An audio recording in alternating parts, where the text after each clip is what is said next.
The House That Answers Back. Real recordings from America's most haunted home. The whispers in the walls. The Miller family had always dreamed of escaping city life.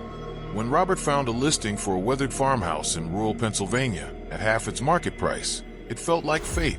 The ad read, "Quiet surroundings, great for families. House must sell quickly."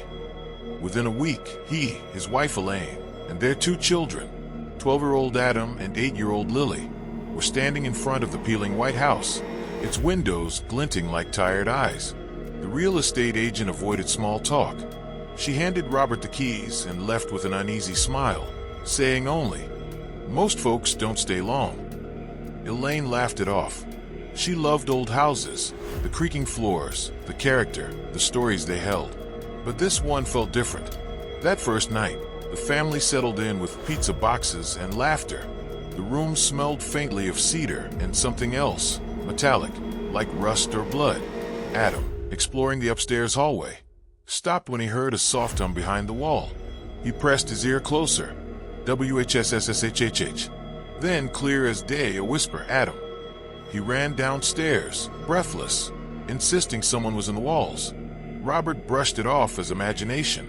"Old houses make noises," he said, though even he noticed how the air seemed to thicken when the sun went down. By the second night, Elaine started hearing things too. Faint tapping behind the kitchen cabinets, followed by a low, rhythmic voice humming an unfamiliar tune. The sound moved with her, following from room to room. When she opened a cabinet, the sound stopped. When she closed it, the humming returned, closer this time. Lily had trouble sleeping. She said a lady came to her door at night, whispering through the wood. "Can I come in now?" The child's room faced the backwoods, a black sea of trees that never seemed to stop moving, even without wind. Robert tried to stay rational. He checked the house for pests, leaks, anything that could explain it. But one morning, he found every family photograph on the wall tilted slightly, all facing toward the staircase that led to the basement. He hadn't been down there yet. The basement door was old, its hinges rusted, and its knob cold even during the day. When Robert finally opened it, a chill gust of air rolled out, carrying the faint scent of rot. He descended the stairs, flashlight trembling in his hand. The light beam cut through the dust, and then hit something carved into the concrete wall. Dozens of names. They were etched deep, unevenly, as if scratched with nails. Some names were crossed out. The most recent name, written shakily at the bottom, was Adam Miller. Robert stumbled back, slamming into the wall. The flashlight flickered and went out. In the darkness, something whispered inches from his ear. "Welcome home." Upstairs, Elaine heard the basement door creak shut on its own. She called for Robert, but no one answered. When she finally opened the door, the stairs were empty, except for the flashlight, lying on the bottom step, still warm. That night, the whispers grew louder. They spoke in fragments, overlapping like 1,000 forgotten voices. "Don't go, stay, she's watching." The house seemed alive, breathing, murmuring, listening. Elaine gathered the children in the living room, holding them tight as the lights flickered. Then from the hallway, a voice, clear, calm, and identical to Robert's, said, "It's okay, honey. Come downstairs. I found something." Elaine froze. The voice was coming from behind the basement door, but Robert never came back up. The voices that remember. Elaine stood frozen before the basement door. Robert's voice, calm, familiar, comforting, called again. "Elaine, come down. It's okay now." But something about the tone was wrong. Too slow. Too deliberate. "Mom," Adam whispered, clutching her arm. "That's not Dad." Elaine tightened her hold on both children. The lights flickered again, the bulbs above them popping one after another until only the soft orange glow of the fireplace lit the room. The house hummed, not like before, not faint or distant, but steady, alive. She could feel a low vibration through the floorboards, as if the house itself had a heartbeat. "Stay here," she told the children. "Don't move, no matter what you hear." She took one hesitant step toward the basement. The door was cracked open now, a faint light pulsing from below. The air that drifted up was heavy, damp, and whispering. Thousands of tiny murmurs, all saying her name at once. "Elaine! Elaine!" Elaine. She swallowed hard and descended. Each step groaned like it was crying out beneath her weight.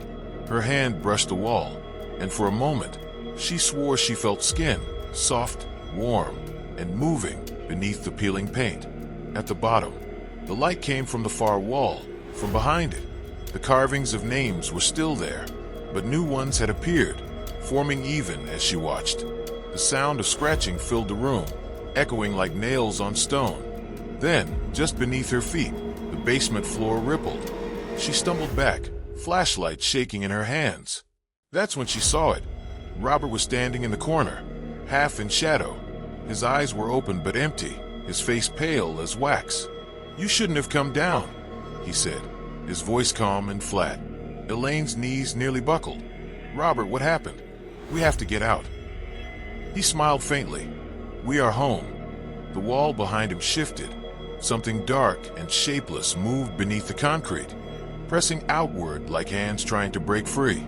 The names on the wall glowed faintly red, and then she saw hers being carved, letter by letter, Elaine Miller. She screamed, bolting up the stairs. The door slammed shut above her, locking tight. The whispering grew louder, now joined by laughter, low and childlike. She pounded the door until her fists bled, calling for her children. From the other side, Adam shouted, "Mom, the house is talking." Lily's small voice added, "It said you're not coming back." The whispers overlapped again, voices of every pitch and age chanting together. "Stay, join us, remember?" Then silence. The door opened on its own. The living room was empty. The fire was out. Only the faint sound of breathing came from the walls. Elaine searched frantically, calling their names. She found Lily's stuffed rabbit on the floor, wet, as if pulled from water, and Adam's flashlight still blinking beside the couch. She turned toward the hallway. The photos on the wall, once of her family, now showed strangers, faces twisted and blurred, eyes blacked out. Her children's laughter echoed faintly, coming from behind the walls. "Mom, come play," they said. Elaine backed away, heart hammering, until she hit the front door. The knob turned easily, unlocked. She flung it open and ran out into the cold night. The woods were eerily silent. When she looked back, the house's windows glowed faintly, like eyes watching her leave. But just as she reached the gate, she heard Robert's voice again, not from the house, but from right behind her ear. "Don't leave them." The air froze in her lungs. She turned. No one. The door of the house creaked open on its own, and the faint sound of her children singing floated out, the same lullaby she used to sing them to sleep. Against every instinct, Elaine stepped back toward the porch, whispering, "Adam? Lily." The door shut behind her. 3 weeks later, a county sheriff found the house empty again. No signs of struggle, no bodies. Only a faint smell of smoke and a tape recorder left in the basement. When he pressed play, a woman's voice came through the static, crying, whispering, then softly repeating, "The house remembers. It always answers back." The officer rewound the tape. Behind her voice, he could hear faint children's laughter and a man's whisper that said his name. He dropped the recorder and ran. The house still stands, silent and waiting. Locals say at night, if you stand by the basement window and call your own name, the house will whisper it back, just to let you know it's listening. The house that answers back